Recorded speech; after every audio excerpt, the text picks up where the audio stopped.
시작하겠습니다. 미디어 변화와 미디어 사역, 네트워크의 필요성이라는 주제로 담아봤습니다. 첫 번째 했을 때의 지난 첫 번째 모임 때에는 미디어 변화에 대한 내용만 했었는데요. 이미 우리가 잘 알고 있는 걸 한 번 더 짚어보는 거였습니다. 근데 오늘은 그 사이에 조금 더 우리가 준비한 설문조사가 있어서 그것들을 좀 더 담아봤습니다. 변화와 현원장에서는 어떤 것들이 일어나고 우리가 왜 이런 모임이 필요한지에 대해서 얘기를 할까 합니다. 먼저 미디어의 변천을 볼까 합니다. 이미 많은 시간 전에 그림부터 시작해서 텍스트가 시작되었죠. 이렇게 알타미아 동굴 벽화, 텍스트가 생기기 전에, 글자가 생기기 전에 그림이 먼저, 있었던 걸로 보아집니다.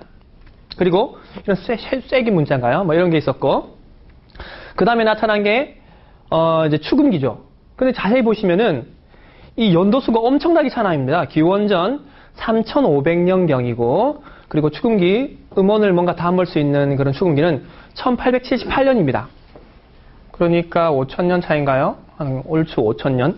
그런데 축음기 다음으로 나온 것들을 보면은 몇 년 차입니까? 50년 정도 차이 납니까? TV가 나온, 영상이 나온 게 엄청 빨라졌습니다. 그리고 더 빨라진 게 있습니다. 전화기죠, 전화기. 휴대폰, 스마트폰입니다. 예. 변화를 느끼시기 위해서 제가 준비한 자료입니다. 처음이란 어떤 많은 변천사 중에서 이렇게 전화기라는 게 생겼지만 그런 것들이 다양한 형태를 지내서 이제 스마트폰까지 가게 되는데 실제로 스마트폰은 뭐라고 정의하기 힘들 만큼 그냥 스마트폰, 스마트 단말기라고 정의할 수밖에 없을 만큼 너무도 많은 기능을 가지고 있습니다. 볼까요? 2007년이죠. 국내에는 2009년 12월로 기억합니다. 스마트폰, 아이폰이 들어오면서 바뀌었습니다. 우리의 생활과 모든 것들이 바뀌었습니다. 그래서 스티브 잡스가 영웅이 되었죠. 역시 스티브 잡스가 애플에 오더니 또 얘가 싫은구나. 그리고 그의 어떤 다양한 단말기들을 정리해가지고 또 다른 변천사라고 할 수 있는 그의 애플사의 또 다른 변천사라고 할 수 있는 것을 볼 수 있는데 죄다 핵심 미디어입니다. 핵심 미디어. 그런데 이런 변화는 단순히 단말기에서만 끝나지 않고 저장 장치도 바뀌었습니다. 엄청난 저장 장치의 변화가 있었죠. 우리 영화 한 편 예전에 담으려고 하면 CD 600메가짜리 이렇게 한 장 담았었는데 이제 그런 거 안 보죠. 그죠? USB 아니면은 그냥 스트리밍으로 보지 않습니까? 네트워크 속도 되니까. 저장 장치가 여튼 달라졌습니다. 용량도 많이 커졌고요. 그리고 가격도 엄청나게 차이가 납니다. 인터넷 속도는 말할 것도 없죠. 이제 유선 인터넷의 속도를 말하지 않습니다. 무선 인터넷의 속도를 이제 표현하는데요. 그 속도를 그냥 이렇게 단편적으로 이렇게 통신사는 얘기를 하죠. 3G와 4G의 차이. 엄청나게 빨랐다는 거죠. 감당이 안 된다는 겁니다. 네. 이제는 이 뒤에 나오는 속도는 과연 우리가 얼마만큼 체감할 수 있을까라는 질문을 던질 만큼 이렇게 폴딱폴딱 뛰는데 그 사이에 음원 하나 받아지고 영화 하나 받아지는 그런 광고를 하지 않습니까? 그 이상 더 넘어가면 우리가 과연 이렇게 느낄 수 있을까요? 어느 정도 수준 이상이 된 겁니다. 엄청나게 빠른 네트워크 속도. 제가 되게 존경하는 팀 버너스라는 사람인데 이 사람이 HTML, www를 만든 사람입니다. 이 사람이 브라우저를 통해서 뭔가 보이게 함으로 해서 이미지도 보이고 텍스트가 정렬돼서 보이게 함으로 해서 이 브라우저의 변화입니다. 난리 났죠, 저기는 엄청나게 변화가 새로운 게 생깁니다.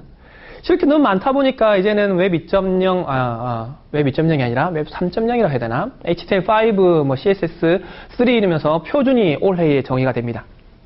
웹 표준이라는 게 정의되죠. 그 표준이 뭐냐면은 이런 어떤 브라우저들에 담길 때에 그 언어들을 얼마만큼 수용할 거냐에 대해 정의를 하는 겁니다. 근데 되게 어려운 것은 뭐냐면은 이 브라우저가 옛날에는 미디어로서 생각을 못 했단 거죠. 근데 이제는 미디어라고 생각할 수 있다는 것인데 미디어에 대한 것은 조금 더 다시 얘기를 하고요. 이런 어떤 서비스도 되게 다양해집니다. 이제는 PC의 브라우저에 지나지 않고 스마트 단말기뿐만 아니라 어플리케이션이라는 것이 우리 손에 들림을 해서 단말기에 있는 리소스를 최대한 극도로 사용할 수 있는 것들이 내 손 안에서 일어나고 있죠. 실제로 영화나 영상뿐만이 아니라 게임까지 PC에서 우리가 막 뭔가 멋진 3D 게임을 하려면 PC를 바꿔 써야 되는데 공부한다는 명목하에 엄마를 속여서 PC를 샀어야 되는데 이제는 스마트폰이면 됩니다. 네, 말이 안 되는 거죠. 심지어는 어쩌면은 저희가 쓰고 있는 개인 어떤 뭐가 단말기 노트북 이런 거보다 스마트폰 사용이 훨씬 더 좋을 때가 많습니다. 다 볼 수는 없겠죠, 지금. 어떻습니까? 미디어 변천은 이렇게 급속도로 일어나고 있습니다. 그런데 되게 신기한 것은 이 전체를 다 누리고 산 사람이 별로 없다는 겁니다. 그리고 이 변화 속에서 되게 핵심적인 요소에 있는 것이 무엇이냐고 할 때 스마트폰이죠. 근데 그것들을 가지고 있는 사람이 누구냐 할 때 우리입니다. 우리 다음 세대는 또 다를 겁니다. 우리는 라디오나 TV나 그런 것들을 다 겪으면서 왔잖아요. 근데 우리 다음 세대는 스마트 단말기부터 갑니다. 스마트 단말기부터. 세대가 달라지는 겁니다. 그런데 우리는 크리스찬들은 이거 잘 모르죠. 내가 쓰고 있는데 잘 모릅니다. 얼마만큼 모르는지 한번 볼까요? 기동 미디어 이용 실태 조사라는 걸 했습니다. 몇 개 단체에서 이렇게 같이 했는데요. 지금 이렇게 2월 달 말까지 합니다. 225명이 참여했고 70명이 이제 CTS를 통해서 또 했는데 오늘 발표하는 것은 이 부분만 했습니다. 왜냐하면 이 내용 중에 CTS나 아니면 매체에 대한 어떤 내용들이 있어서 제외시키고 이 내용만 다뤘습니다. 먼저 볼까? 연령대를 먼저 참여하시는 연령대를 봤습니다. 꽤 높더라고요. 30대가 많고 40대가 많고 이메일 발송이나 배너를 통해서 노출된 그런 설문조사입니다. 출석하는 교회나 직분 어떻게 되십니까? 그래서 성도가 제일 많지만 집사, 목사님도 되게 많다는 겁니다. 이 이후에 나오는 데이터를 볼 때에 요거를 참고하시라는 겁니다. 목사님도 많다. 그러니까 제 생각에는, 제 짐작에는 미디어에 관심 있는 분들이겠죠. 미디어 실태 조사니까. 저도 사실 설문조사 참여하지 않거든요. 근데 미디어에 관련된 것은 관심이 있으니까 하겠죠. 이용하시는 미디어 종류는 모두 선택해 주십시오 할 때 첫 번째 가장 많은 게 스마트폰입니다. 스마트폰. 당연하죠. 당연한데 이런 자료가 없었어요. 그 다음에 컴퓨터였고, 그 다음에 지상파 TV였습니다. 예, 우리는 한 10년 전만 해도 지상파 TV가 절대적이었죠.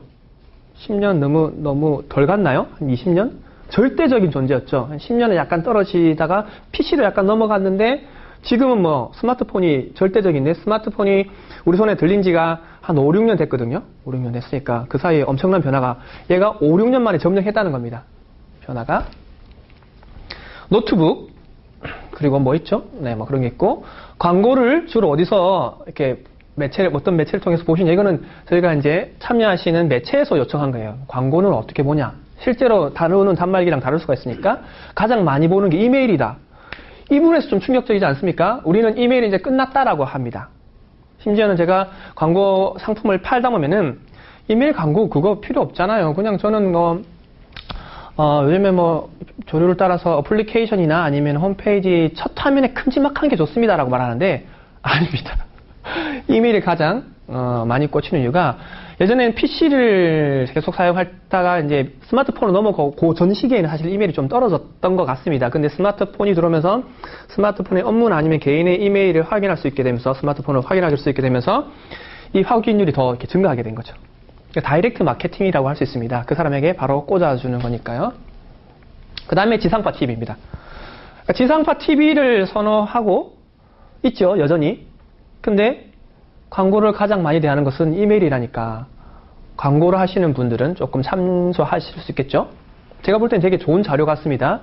그리고 SNS입니다. SNS, 네. 제가 볼 때는 SNS가 가장 효과가 큽니다. 투입 대비는.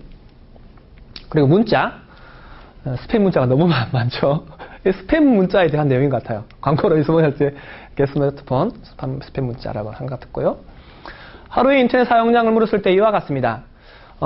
이런데 이제 이거는 미래창조과학부에서 매해 인터넷 이용 실태 조사라는 것을 합니다. 그 자료에 보면은 하루에 약 2시간 정도로 인터넷을 한답니다. 평균이죠, 평균.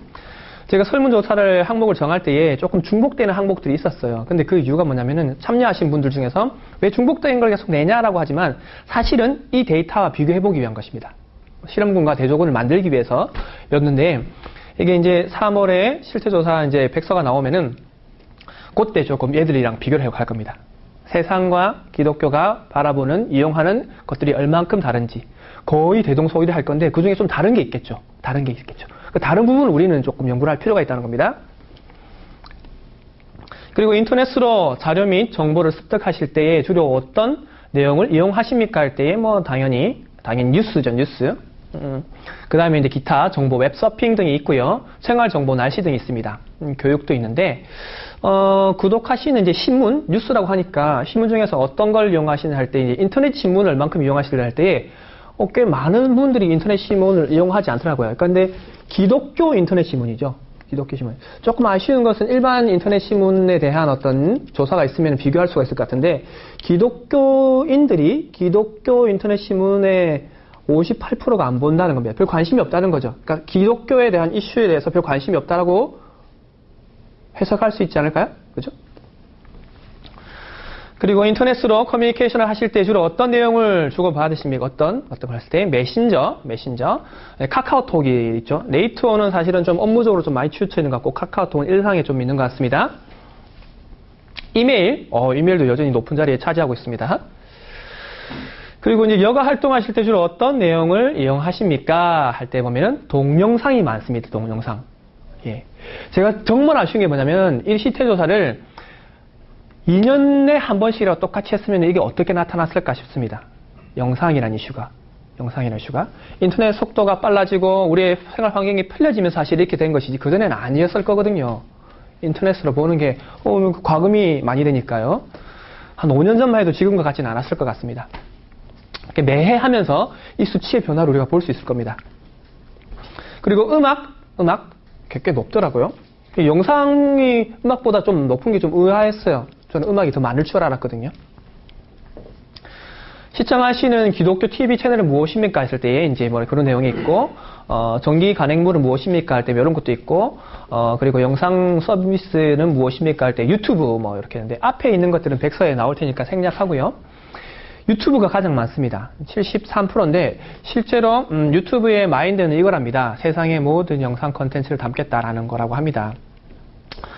그런데 글로벌하게 전체 영상의 재생의 60%를 차지하고 있는 게 유튜브랍니다.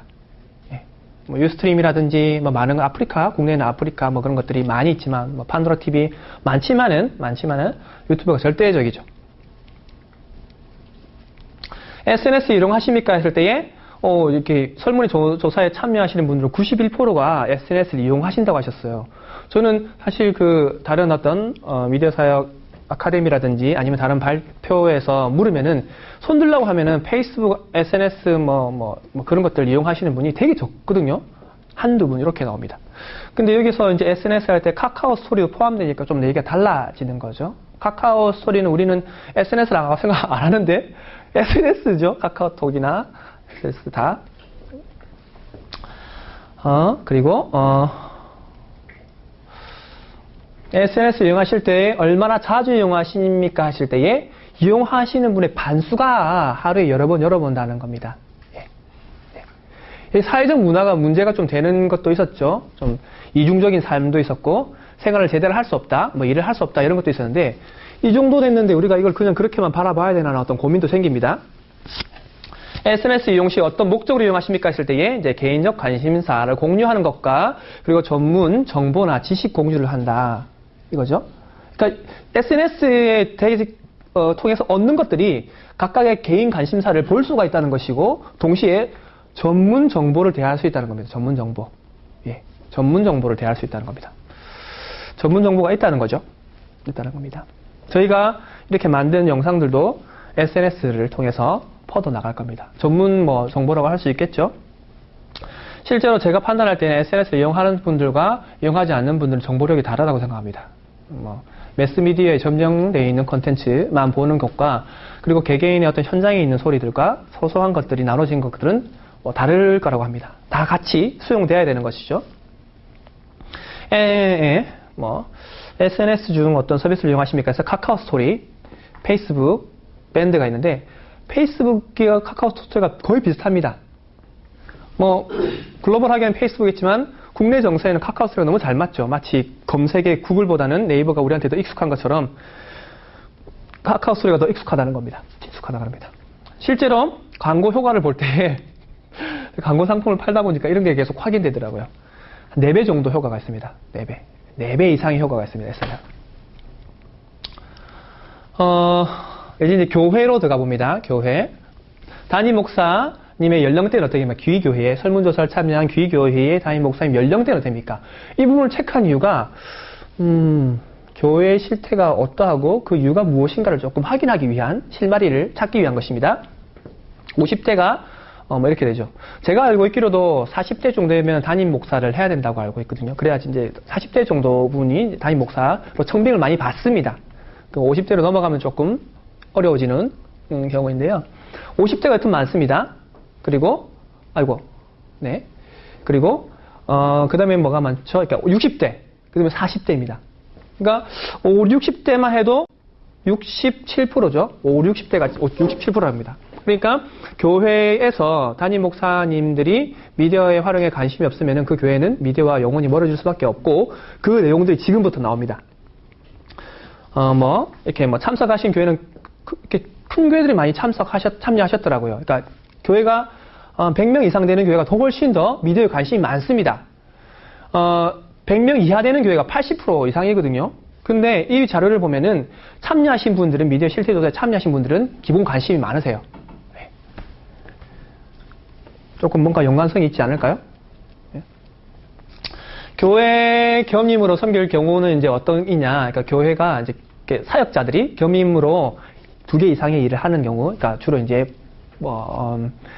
방송도 만지면서 청소년도 이렇게 이끌어 가시고 교회 학교를 이렇게 진행하시면서 찬양 인도도 하시고 이런 다양한 그런 모습들이 많죠. 겸임하지 않는다가 28%입니다. 그러니까 몇 프로죠? 72%가 다 겸한다는 겁니다. 그러니까 대부분의 교회가 작다 보니까 그럴 수밖에 없습니다. 대형 교회라지 그 전문성을 살려서 그 전문 파트에서만 몰두하지 그렇지 않고는 대부분 겸한다고 볼 수 있을 겁니다. 특히 이제 전도사님들 같은 경우에는 그러다 보니까 전문성은 좀 이렇게 조금 부족할 수 있다는 것을 말하는 것이죠.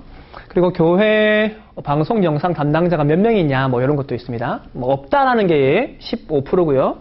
없다. 그러니까 이게 방송 영상 인력이 없는 게 15%고 홈페이지나 교회 유튜브나 이런 거 관리하는 사람이 없다는 건 30%입니다.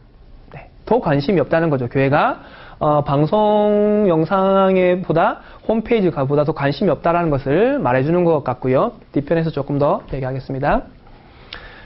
교회 미디어 이용 현황을 이제 중에서 공식적으로 교회가 이용하는 미디어는 어떤 게 있냐?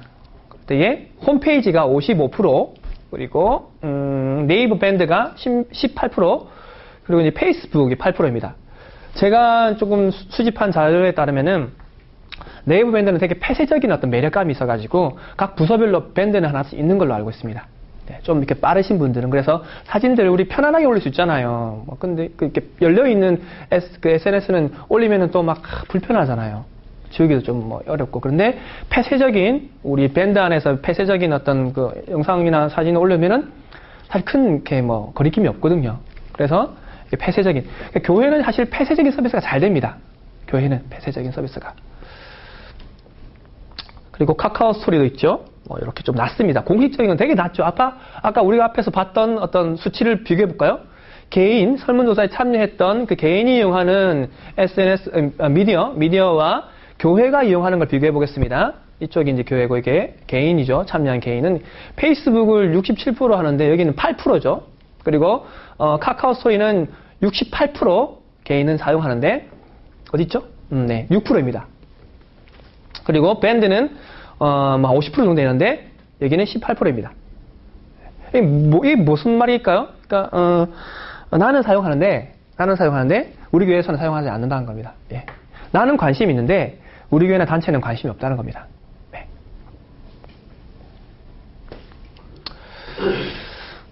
교회에서 이용하는 장비는 무엇입니까? 하드웨어 장비를 너무 많으니까 하드웨어 장비를 써요. 사실 이걸 다 뜯어가지고 각 그것들을 되게 디테일하게 어떤 장비를 어떻게 어떤 급으로 쓰고 있는지 궁금합니다.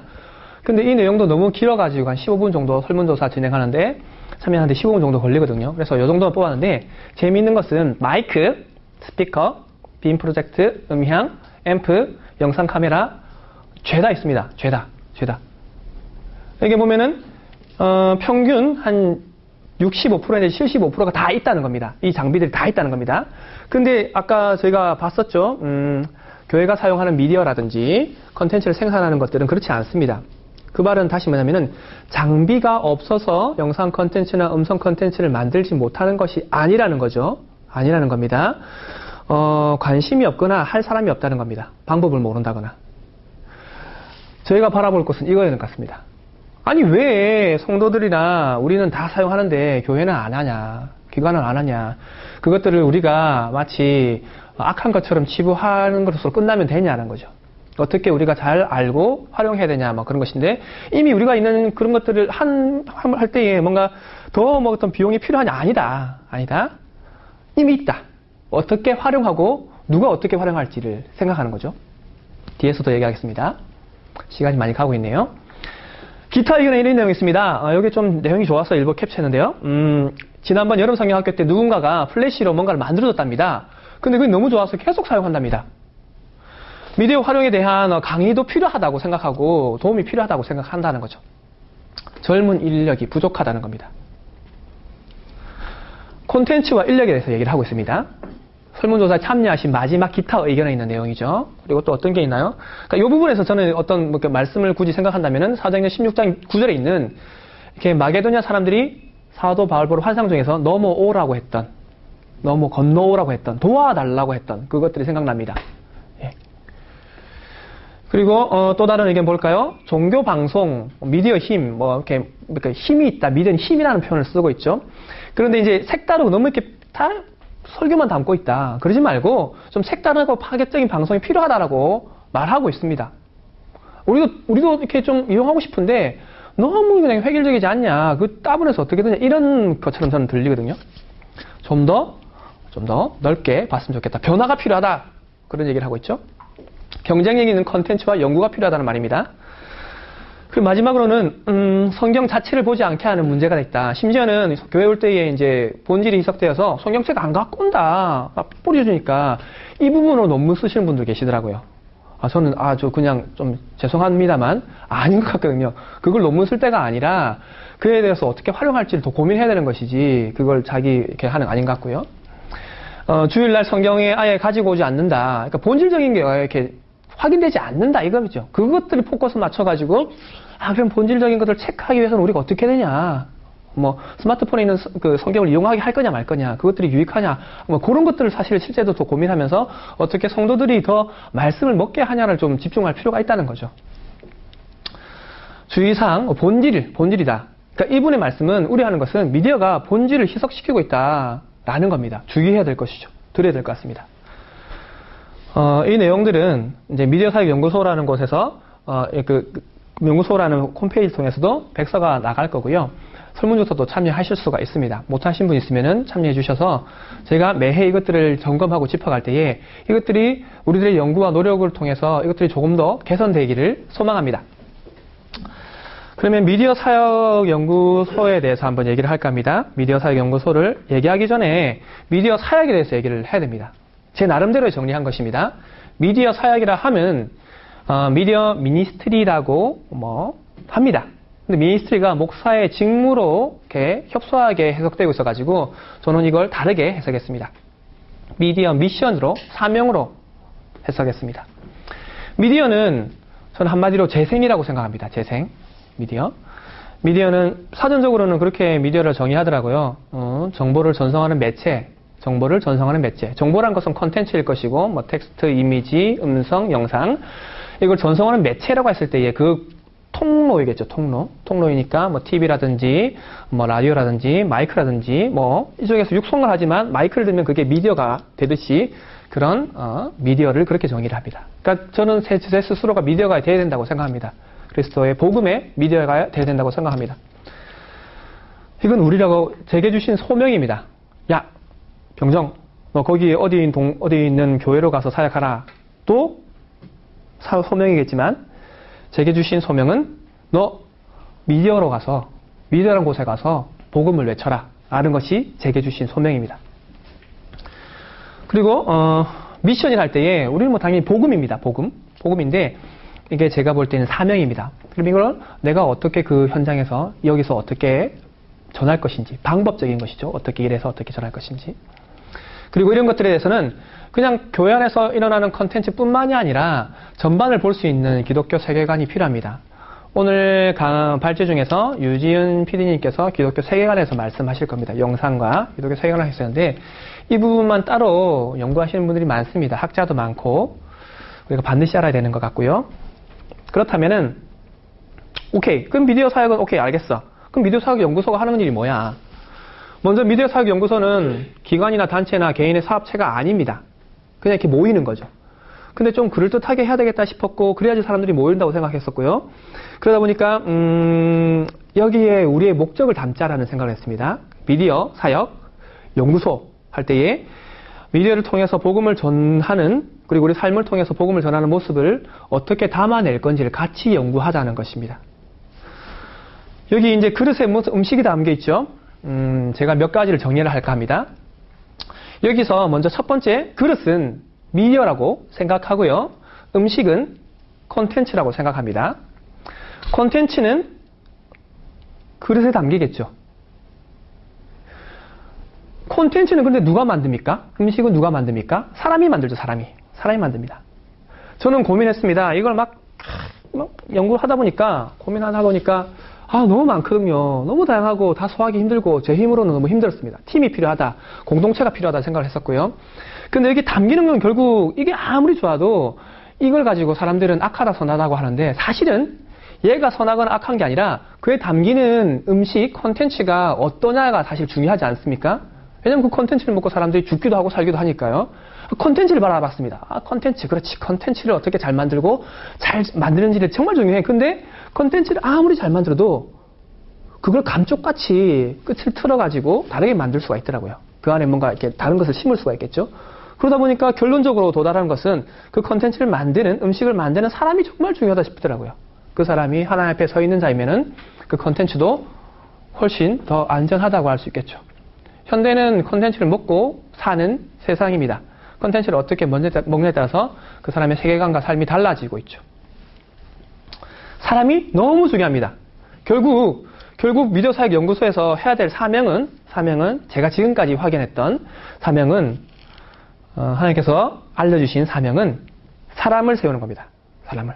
첫 번째 전문가를 세우는 겁니다. 두 번째 그 인력을 세우는 겁니다. 현장에 필요한 인력을 세우는 것이고 세 번째 누구나 그 콘텐츠를 만들 수 있게끔 하는 겁니다. 콘텐츠도 만들어야겠죠. 그래서 바라는 것은 미디어 사역 연구소에서 바라는 것은 미디어 사역을 함께 연구할 사람들을 모으는 겁니다. 사람들을 모으고 함께 예배하고 기도하다 보면 뭔가 될 거라고 생각하고 그 뒤는 저는 모르겠습니다. 사실 제 역할은 제게 주신 사명은 여기까지입니다. 사실은 모여가지고 같이 얘기하는 겁니다. 고민하고. 그런데 지난 첫 번째 모임 때도 그렇게만 했는데도 많은 변화나 도전이 있었습니다. 저도 오늘 모임을 통해서 성령님께서 또 개인에게 어떻게 터치하실지를 기대합니다. 근데 결국은 이거 다시 보면은 이렇게 순환도 아니고 하여튼 뭐라고 해야 되나? 사람이 여튼 무슨 장비를 통해서 미디어를 만들고요. 또 사람이 뭔가 컨텐츠를 만들죠. 그러니까 포지션이 있습니다. 포지션이 이렇게 엔지니어가 있고 그리고 이제 쿠커가 있습니다. 포지션이. 그래서 이 포지션을 다 담고 싶었어요. 만드는 어떤 미디어를 만드는 것은 뉴스, 책, 오디오, PC, 다르게 SNS, 뉴미디어 이런 게 많죠. 그리고 이제 쿠커는 뭘 합니까? 쿠커는 이런 것들입니다. 이런 툴을 통해서 컨텐츠를 생산합니다. 그러다 보니까 결국 여기서 이제 디자이너도 필요하고요. 프로그래머도 필요하고 다른 엔지니어도 필요합니다. 그런 분들이 사실 모여야 됩니다. 지금 안 모이는 분들이 그런 분들이거든요. 잘 안 옵니다. 일 시킬까봐. 잘 안 옵니다. 안 시키는데 같이 고민하자는 것인데 오해하고 있죠. 이 내용을 듣고 오시길 바랍니다. 그래서 결국 어떤 게 완성될까요? 스마트 단말기, 우리가 생각하는 대표적인 미디어의 꽃이라고 할 수 있겠죠. 예전에는 TV였겠지만 이제는 스마트 단말기가 미디어의 꽃일 겁니다. 여기에 깨끗한 콘텐츠, 먹을 수 있는 콘텐츠, 생명을 살리는 콘텐츠, 샘물과 같은 콘텐츠를 담는 건데 그 콘텐츠는 4가지밖에 없습니다. 텍스트, 음원, 이미지, 영상. 이걸 어떻게 만드냐는 거죠. 제가 연구했던, 고민했던 것들은 같은 컨텐츠를 각각의 모양으로 담아볼까? 텍스트로 담아보고, 이미지로 담아보고, 음성으로 담아보고, 영상으로 담아서 뿌려봤습니다. 확산 속도는 텍스트가 가장 빠르고, 조회수는 영상이 가장 떨어지지만, 설득력은 영상이 가장 컸습니다. 조금 더 깊이 연구할 필요가 있겠죠? 그래서 결론적으로 미디어 사역 연구소는 무엇이냐면은 정보의 커다란 바다에 커다란 조류가 흘러갑니다. 네, 잘 안 보이네요. 커다란 조류가, 세상의 조류가 흘러갑니다. 많은 사람들은 그 조류를 역행해야 된다고 생각합니다. 저는 그게 아니라 그 조류를 올라타야 된다고 생각합니다. 혼자가 아니라 함께 그 조류를 올라타서 또 다른 조류를 만들어야 된다고 생각합니다. 미디어 사역 연구소의 사명이라고 할 때에 첫 번째는 미디어 전문가가 그리고 콘텐츠 생산자가 함께 모이는 네트워크가 필요하고요. 그 다음에 사역 현장인 분석이 필요합니다. 현장을 알아야지 필요한데 도울 수가 있죠. 넘어오라 할 때 갈 수가 있지 않습니까? 그리고 활용할 수 있는 방안을 연구해서 제시해야 됩니다. 실제적인 값을 제시를 해야 되는 것이죠. 그래서 이제 전문가들은 전문 지식을 공유해서 만들어야 되고, 이런 발제나 아니면은 또 다른 누군가의 어떤 요청에서 아카데미를 하러 간다거나, 그렇게. 그리고, 사역 현장 분석을 통해서 현장 교육이 필요합니다. 제가 바라는 것은 2-3명씩 뭉쳐가지고 도움을 요청하는 교회에 보내는 겁니다. 3개월, 몇 개월씩 보내가지고 그 안에서 사역자를 이렇게 키우는 거죠. 그리고 마지막에 이제 우리가 이렇게 해서 결국은 하나님의 쓰임을 준비하는 것입니다. 제가 볼 때는 이게 군사라고 생각합니다. 하나님의 군사라고 생각하고요. 미디어 사역 연구소를 통해서 그런 하나님의 군사가 한 명씩 더 서갔으면 좋겠습니다. 마지막으로 이제 한 말씀 볼까요? 누가복음 19장 31절인데요. 이거는 이제 예수님께서 예루살렘에 들어갈 때에 나귀를 타고 들어가는데요. 그때 제자를 시켜서 나귀를 데려오라고 할 때에 저쪽에 들어가면 나귀가 있을 거야. 걔를 데려와 했더니 제자가 묻죠. 아니, 예수님, 근데 그 주인이 왜 가져가냐고 물으면은 뭐라고 할까요? 할 때에 하는 말입니다. 주가 쓰시겠다. 대답이 이겁니다. 실제로 이렇게 됐거든요. 주가 쓰시겠다는 것은 영어 표현으로 The Lord needs it인데 저는 이 말씀이 The Lord needs it이 필요하다는 거죠. 그러니까 그냥 take가 아닙니다. 가져오는 게 아니라 필요하다는 겁니다. 예수님이 필요하다는 거죠. 그래서 The Lord needs you. 예수님께서는 우리의 동력자로서 뭐 갑을 관계나 상하 구조가 아니라 수평적인 구조에서 동력자를 필요로 하신 거다. 네가 그 일을 하겠니? 내가 너가 필요해 라고 말씀하시는 거죠. 변화와 미디어 사역, 네트워크의 필요성에서 발표를 마치도록 하겠습니다. 감사합니다.